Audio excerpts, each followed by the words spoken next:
உத்தரப்பிரதேசம், ஹரியானா மாநிலங்களில் உள்ள நொய்டா, பரிதாபாத், குருகிராம் ஆகிய இடங்களில் தொழிலாளி வர்க்கம் குறைந்த கூலியை கொடுத்து அடக்குமுறையிலே உழைப்பை சுரண்டி வந்தார்கள். விழித்தெழுந்து உரிமை கேட்டு சம்பளம் கோரி போராடுகிற போது உத்தரப்பிரதேச, ஹரியானா அரசுகள், பிஜேபி அரசாங்கங்கள்,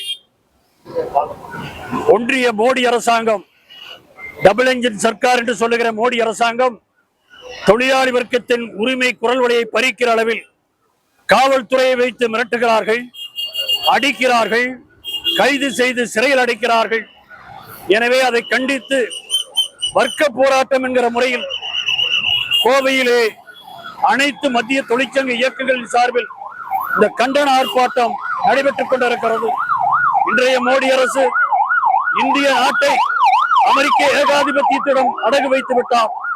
உழைப்பாளி வர்க்கம் 150 ஆண்டு காலம் போராடி பெற்ற உரிமைகளை கார்ப்பரேட் முதலாளிகள் இடத்தில் அடமானம் வைத்து உரிமைகள் அற்றவர்களாய், திக்கற்றவர்களாய் தொழிலாளர்கள் நடுரோட்டிலே நிற்க வைத்து விட்டார். எனவே இதனுடைய விளைவு 8 மணி நேர வேலைக்கு பாதுகாப்பில்லை, உரிமைக்கு பாதுகாப்பில்லை. 2005 சரம் சக்தி நிதி என்கிற சட்டத்தை, தொழிலாளர் சட்டத்தை திருத்தி இருக்கிறார் மோடி.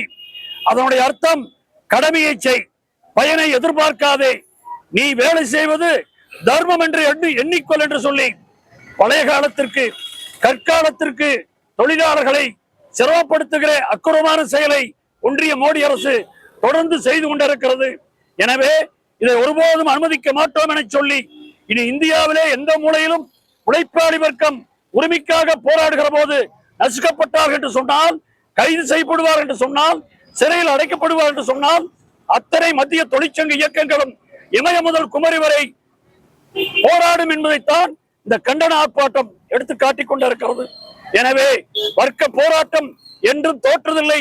கோவை நூற்றுக்கணக்கான உழைப்பாளர் தோழர்கள், நிர்வாகிகள், தொழிற்சங்க நிர்வாகிகள் ரத்தம் சிந்தி உயிர் நீத்து உரிமைகள் காக்கப்பட்ட இடம், அந்த இடத்திலே இருந்து உறுதிமொழி எடுத்துக்கொண்டு போராடுகிறோம். ஒன்றிய மோடி அரசே, டபுள் என்ஜின் சர்க்காரே, உத்தரப்பிரதேச மடாதிபதி அரசாங்கமே, ஹரியானா பிஜேபி அரசாங்கமே, ராஜினாமா செய்யுங்கள்.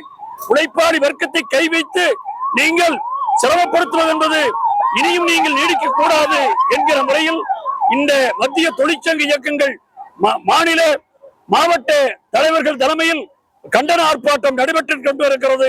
இன்றைய ஆர்ப்பாட்டம் நாளைய போராட்டமாக மாறும், போராட்டங்கள் திசை மாறி செல்லும் என்பதை ஒன்றிய மோடி அரசுக்கு எச்சரிக்கையாக தெரிவித்துக் கொள்கிறோம்.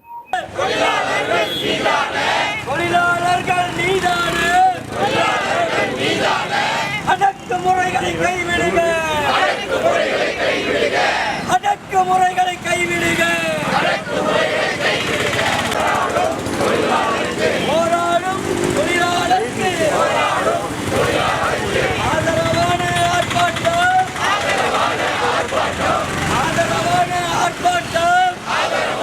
ஆர்ப்பாட்டம், அனைத்து போராடிய தொழிலாளர்களை கைது செய்த காவல்துறையே, கைது செய்த காவல்துறையே, காவல்துறையே விடுதலை செய்,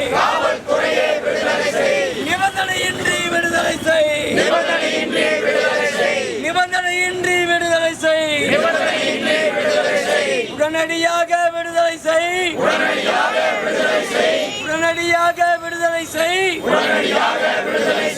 வாபஸ் வாங்கு, வாபஸ் வாங்கு, வாபஸ் வாங்கு, வாபஸ் வாங்கு, வாபஸ் வாங்கு, வாபஸ் வாங்கு, வாபஸ் வாங்கு, வாபஸ் வாங்கு, வாபஸ் வாங்கு, பொய் வழக்குகளை வாபஸ் வாங்கு, பொய் வழக்குகளை வாபஸ் வாங்கு, பொய் வழக்குகளை வாபஸ் வாங்கு, தொழிலாளிக்கு எதிரான, தொழிலாளிக்கு எதிரான, தொழிலாளிக்கு எதிரான, தொழிலாளிக்கு எதிரான, தொழிலாளிக்கு விரோதமான, தொழிலாளிக்கு விரோதமான 4 சட்ட தொகுப்புகளை, 4 சட்ட தொகுப்புகளை, 4 சட்ட தொகுப்புகளை, 4 சட்ட தொகுப்புகளை ஒன்றிய அரசு மோடி அரசு, ஒன்றிய அரசு மோடி அரசு, ஒன்றிய அரசு மோடி அரசு, ஒன்றிய அரசு மோடி அரசு திரும்ப பெறு, திரும்ப பெறு, திரும்ப பெறு, திரும்ப பெறு.